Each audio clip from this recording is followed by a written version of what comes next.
Yes, the sexy-ass NFL offseason where a lot of free time to just let the mind just like wander and create hashtag content. So today, someone's been really catching on the last couple of years. So the tiers at tiermaker.com, I believe is the website. Go there. You can do all this stuff. It's a great way to, it's like barroom conversations like, well, is Tom Brady still elite or is he just average? You know, that whole talk. So we decided to do this with the NFL quarterbacks. And we got a handful of tiers. So we got 8 tiers, right? So I got elite up at the top. We got star, franchise, win a Super Bowl because of. You got above average. You got average. You got the Dalton line. Now, the Dalton line used to be for Andy Dalton. I think Andy Dalton is below the Dalton line now, which is funny. But in terms of a starting quarterback that you like, you don't love, you feel like you could do better, but also you're worried that maybe you can't do better. It's like you're stuck in quarterback purgatory. Like you'd much rather have one of the worst quarterbacks in the league as a starting quarterback as opposed to Andy Dalton, where it's just like, this is the year. This is the year. Then we have meh, and then we have guys that should be backups or guys that are backups, as well as TBD / rookie. So let's dive into these tiers right away. First off, so TBD Rookie. So a lot of these guys are either incoming rookies or guys that second-year dudes, first-year starters, etc. So you got Drew Lock, where he didn't even start. Was he on IR? Either way, he didn't really start his rookie year, second-round pick out of Mizzou. But, I mean, look at all the weapons around him. You got Sutton, you got Judy, you got Hamler, you got Fant. It's just redonkulous. You got the Jabroni Badger running back and Philip Lindsay, so you should be good to go there. Dwayne Haskins. So picked up in the middle of the first round last year. And Washington, new regime. You got Ron Rivera in-house. He wasn't the guy who picked him, but looks like they are going to roll with the former Ohio State Buckeye for a year. Kyler Murray, second year in the Cliff scheme. And you get Nuke. You had Christian Kirk. You had Larry Fitzgerald. You had Andy Isabella and Akeem Butler. Now you get Nuke. Ain't bad. Ain't mad at you. Justin Hebert, which, by the way, he does need to go by Hebert, right? So close, distant relative of Bobby Hebert. We'll go with that. How will he do in Los Angeles? Will he even start over Tyrod? I didn't even rank Tyrod, but I would put Tyrod in the category. But yeah, we'll see what happens there with the Bolts. Gardner Minshew with the Jaguars. I think the Jaguars are fully committed to tanking for a year, or at least seeing what Minshew has, and if he falls on his face, great. So they'll be in the Lawrence Lance Fields Derby. There you go. So you got Jalen Hurts, who baloney that he's going to play a running back or a Taysom Hill type role. This is fully calling out Carson Wentz, who can't stay healthy for a full year. When he's healthy, he's great. He's fine, but he can't. So there you go. I think they are ready to groom Jalen Hurts to eventually replace Carson Wentz. You got Burrow, the number 1 overall pick, TBD. Rookie, as well as Jarrett Stidham, former 4th-round pick out of Auburn. Is he going to win the starting job with the Patriots? I think he should, because you know what you have in Brian Hoyer. At least go out and see what Stidham can do, right? As well as Tua Tagovailoa, number 5 overall pick with the Dolphins. I love Tua. I'm really hyped about Tua. Maybe Burrow. I don't know. Next up, so guys that are backups or should be backups. So you got Brian Hoyer on there. Yeah, like if Jarrett Stidham can't beat up Brian Hoyer, that's on Jarrett Stidham, right? Because Brian Hoyer at this point, the corpse of Brian Hoyer. Now you got Derek Carr. Technically, Derek Carr is the starter with the Raiders of Las Vegas, but yeah, as well as the Chosen Rosen. So listed as backup, I think that he maybe could do a little bit better than that. Maybe he'll be a spot starter. Maybe he'll be a marginal starter. Just he needs to find a better situation. And you know, the fact that Miami last year to this year has just drastically improved for Tua. I mean, it's great, but also I think he does deserve to be traded somewhere else to, potentially find a better spot. Maybe Minnesota. Boom. Also Mitchell Trubisky Ponder. Taysom Hill. I do not believe that Taysom Hill will be the future of the Saints. Like, he is not Steve Young, and this is not a Montana Breeze passing it off to a 31-year-old future Hall of Fame quarterback in Taysom Hill, Steve Young. It ain't that. As well as Jabroni Brisket. So, I mean, there's a reason why the Colts brought in Phillip Rivers. I like Brissett. I call him Jabroni Brisket so often, I almost forget his real name. It's like Gronklin, the tight end for the Vikings. It's Conklin. Oh, Tyler Conklin. There you go. As well as Case Keenum. So just floating around there. Next up is meh. So we got Andy Dalton back up with the Cowboys. Like I said, it's ironic that Andy Dalton is below the Dalton line now, but it is what it is.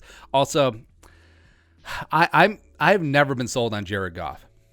I really haven't been. I think a lot of what makes Goff tick is that the fact that he's working with Sean McVay. You look back at Washington, Kirk Cousins' best statistical seasons were with Sean McVay as his quarterbacks coach / OC. So I actually feel like Goff is the beneficiary of a great system, and I actually think there could be a lot of plug-and-play quarterbacks that could do just as good or even better than Jared Goff in this spot. Also, Fitztragic.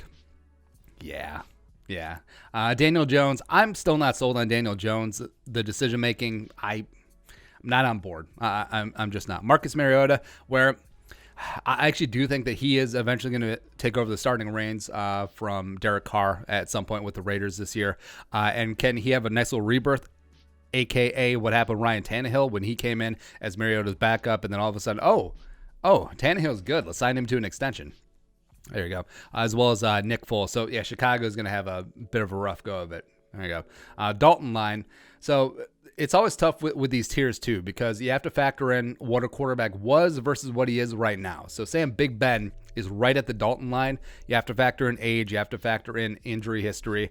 Because before, he probably, at peak Roethlisberger, probably was in the star category, or at least above average.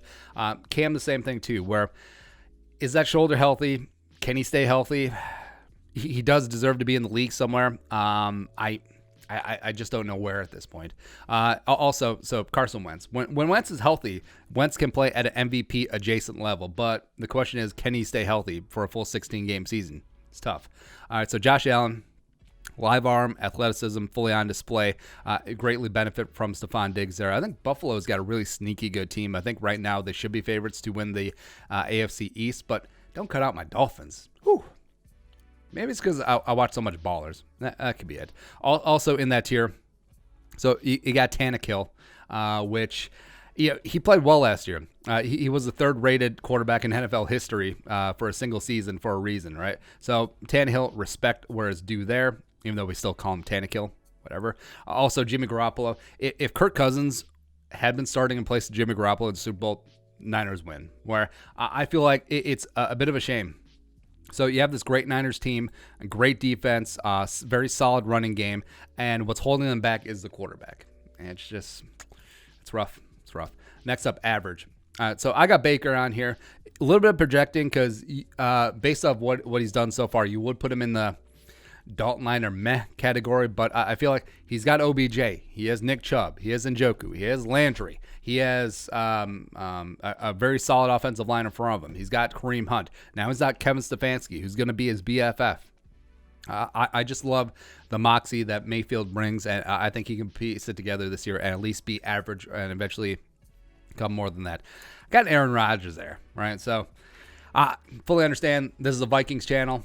We're going to be biased against Aaron Rodgers, but just the last 3 years, ever since he walked into a bar, he has been average and he has been declining, and he's feuding with the 12-year-old boy, and this offense is always going to be just at odds with each other. Beyond Devontae Adams, who's not as good as Adam Thielen, Stephon Diggs, or Justin Jefferson, there really is nothing there around them. And the big solution, hey, we'll draft a fullback in the third round, a two-down running back in the second round, and your replacement in the first. Best of luck to you. There you go. Average also, we got Dak, where you can see why Dallas doesn't want to pay him, because he's slightly above the Dalton line. Again, these tiers aren't in order either. So do you really want to make an average quarterback the highest paid quarterback in NFL history? It's tough. Also average, so I got Phillip Rivers, where, for a lot of Rivers' career, he was either in the star or above average tier for sure. I think him being paired up with Frank Reich will be a nice little boon for him. Plus, you got T.Y. Hilton. Plus, you got all the running backs. Plus, you have Michael Pittman, the rookie big wide receiver from USC. So I think he's got a chance. But as of right now, just because of age, he's in the average category. Also, I got Sam Darnold, where if some of Joe Douglas's experiments work out, like looking at Denzel Mims, looking at Mekhi Becton. I think they have a shot on offense. I really do like Sam Darnold. I like his poise. I like his decision making. I like his decisiveness. You love the accuracy as well. I just really do like Sam Darnold. Also, hey Teddy. You could put Teddy in the TBD category. You could put him in the Dalton line. You could put him in the Matt. You could put him all over the place, right? But Carolina chose Teddy to be their quarterback of the Matt Rule era, and just him being paired up with Matt Rule as well as Joe Brady, who helped get Joe Burrow be the number 1 overall pick, as well as Christian McCaffrey. Baby, you got Stu going. Let's go. Above average. Yeah, that just happened. So, yes, Kirkua, Ezekiel, Jerome, Cousins, getting it done. An offense that's tailor-made for him. Yes, you lost Diggs, but you got Thielen, you got Justin Jefferson, you got Gary Kubiak here too. And I think if he continues to make very good decisions in a run-heavy, run-first offense, and Kirk Cousins still throws one of the best deep balls in the league. Just pick your spots and be very opportunistic with that passing game.